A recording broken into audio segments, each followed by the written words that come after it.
இயக்குனர் இமயம் என ஒட்டுமொத்த தமிழர்களாலும் பாராட்டு பெற்றவர் பிரபல சினிமா இயக்குனர் பாரதி ராஜா. தற்போது கோமா நிலையில் இருக்கிறார் என்ற அதிர்ச்சி தகவல் ஒட்டுமொத்த தமிழகத்தையும் ஆழ்ந்த கவலைக்குள்ளாக்கி இருக்கிறது. அது என்ன என்பதை பற்றி ஜெம் தொலைக்காட்சி வழங்கும் சிறப்பு செய்தியை பார்க்கலாம். பிரபல தமிழ் சினிமா இயக்குனர் பாரதி ராஜாவிற்கு தற்பொழுது 84 வயதாகுகிறது. தேனி அள்ளி நகரத்தைச் சேர்ந்த பாரதி ராஜா தமிழ் சினிமாவில் மிகப்பெரிய திருப்பு முனைகளையும் ஏற்படுத்தியவர். பாரதி ராஜாவின் வருகைக்கு முன்பு தமிழ் சினிமா என்பது செட்டிங் எனப்படும் அரங்கத்திற்குள் எடுக்கப்பட்டது.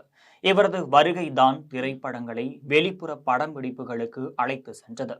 அது மட்டுமல்லாமல் நாட்டுப்புற கதைகளை உணர்வு நிறைந்த காட்சிகளால் படம் பிடிப்பதில் வல்லவராகவும் திகழ்ந்தவர்தான் பாரதி ராஜா. பெரும்பாலானாய் வருது படங்கள் அனைத்தும் கிராமத்து வயல்களிலும் இயற்கை பூஞ்சோலைகளிலும் படமாக்கப்பட்டிருக்கும்.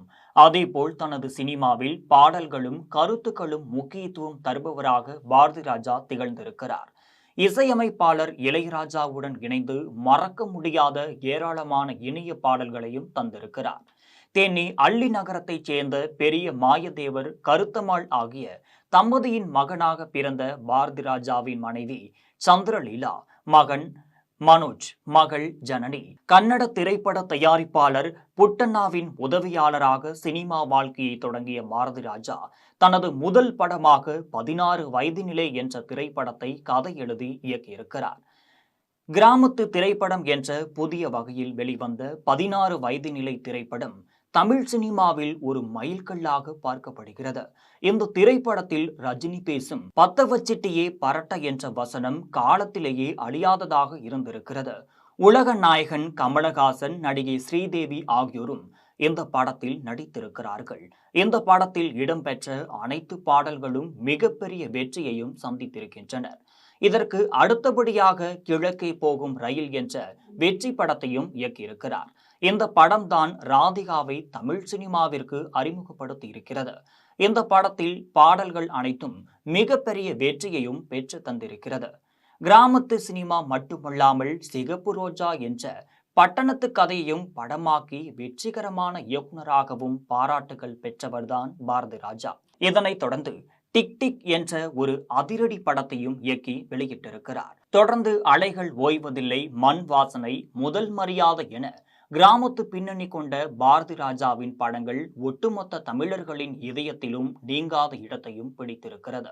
நடிகை ராதிகாவும் கார்த்திக்கும் நடித்த அலைகள் ஓய்வதில்லை திரைப்படம் இளைஞர்கள் மத்தியில் மிகப்பெரிய கொண்டாட்டத்தை ஏற்படுத்தியது. காதலை மையமாக கொண்ட இந்த திரைப்படம் "ஆயிரம் தாமரை மொட்டுக்களை" என்ற பாடல் மெகா ஹிட்டாகியும் இருந்திருக்கிறது. இதேபோல் பாரதி ராஜா இயக்கிய முதல் மரியாதை படத்தில் நடிகர் திலகம் சிவாஜி கணேசன் கிராம தலைவராக வயது முதிர்ந்தவராக காட்சியளித்தார். அதே சமயத்தில் நடிகை ராதா ஒரு இளம் பெண்ணாக நடித்து மாறுபட்ட கிராமத்து நடிகையாக வெளிப்பட்டார். வடிவுக்கரசிக்கு மிகவும் புகழ் சேர்த்தது இந்த முதல் மரியாதை படம்தான். இந்த படத்தில் இடம்பெற்ற "பூங்காற்று திரும்புமா" என்பது உள்ளிட்ட அனைத்து படங்களும் மிகப்பெரிய அளவில் ஹிட்டானது. சினிமா இயக்குவது தவிர ஏராளமான படங்களிலும் பாரதி ராஜா நடித்திருக்கிறார். சமீபத்தில் தனுஷுடனான அவர் நடித்த திருச்சிற்றம்பலம் படம் அவருக்கு மிகப்பெரிய புகழையும் பெற்று தந்திருக்கிறது. பாரதி ராஜாவின் பல படங்கள் தேசிய விருதுகளை பெற்று இருக்கின்றனர்.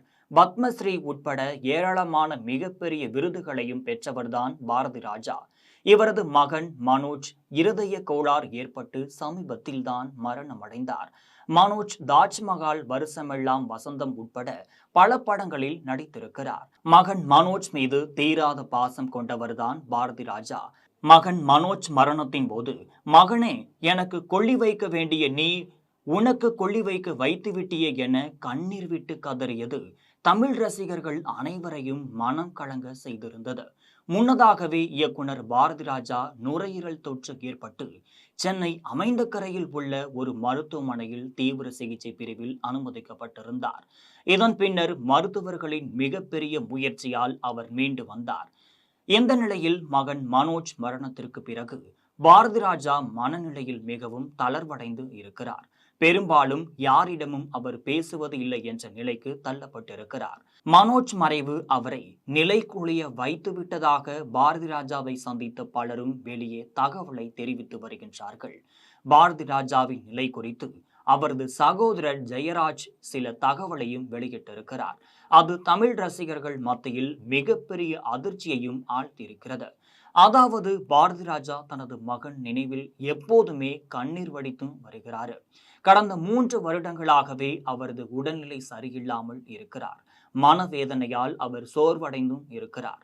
மனோஜ் நினைவால் தன்னுடைய நினைவாற்றல் அவர் மெல்ல மெல்ல இழந்து வருகிறார். அவருக்கு எப்போதாவது நினைவாற்றல் வருகிறது, மற்றபடி நினைவில்லாமல் இருக்கிறார். இதனால் வெளியாட்கள் மற்றும் சினிமா துறையினர் யாரையும் நாங்கள் சந்திக்க அனுமதிப்பதில்லை என்றும் கூறி வருகிறார்.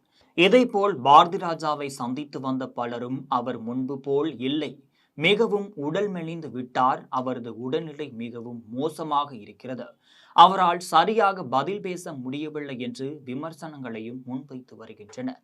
இதற்கிடையே பிரபல நடிகை ஒருவர் இயக்குனர் பாரதி ராஜாவை அவரது வீட்டில் சந்தித்து பேசியிருக்கிறார்.